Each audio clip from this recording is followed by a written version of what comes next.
thanks to Naila, Francis, who's my poet, and Destiny, my amazing DP.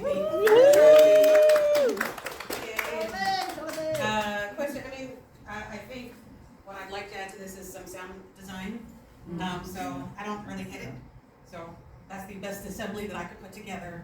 I wasn't sure about music because I think that Naila's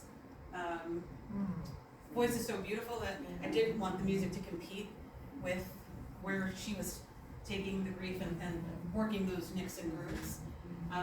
So I'm so happy that Steve's right. There's no transitions in this. So I feel like maybe limited, maybe a transition or two, but that's, and the only thing that I was struggling with was the final shot. Because in the poem, when we talked about it, she's suffering and that's why she goes to the tree. So I really wanted to start with her suffering eyes and end with her comforted eyes. It felt like a meditation. Yeah, I love that's that. I love the most. Yeah. It definitely felt like a meditation. Going back to the root of it all. You know, our ancestors, like we're starting to work with the trees, the water, all of that. I really, And the hands that came up. that was very Thank you.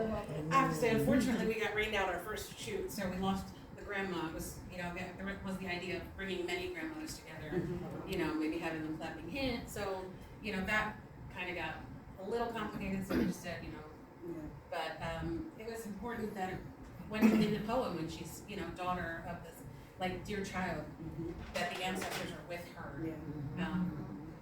So thank you for that. Thank you. Yeah. It has almost a Native American spiritualism to it, to the whole feel of it.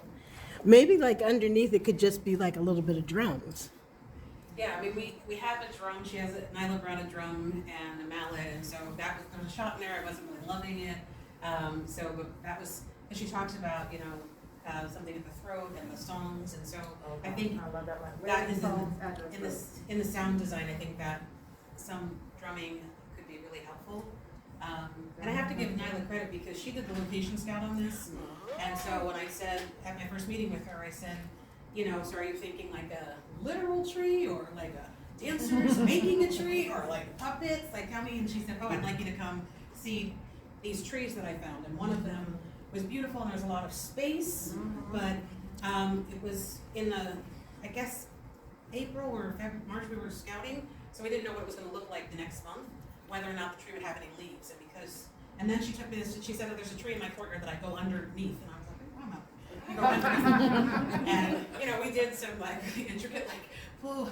I think Charlemagne was on the inside, and I was on the inside. I was like, pull the leaves aside and go under the tree. And I have to give all credit to Destiny because one of my favorite shots is when you look up.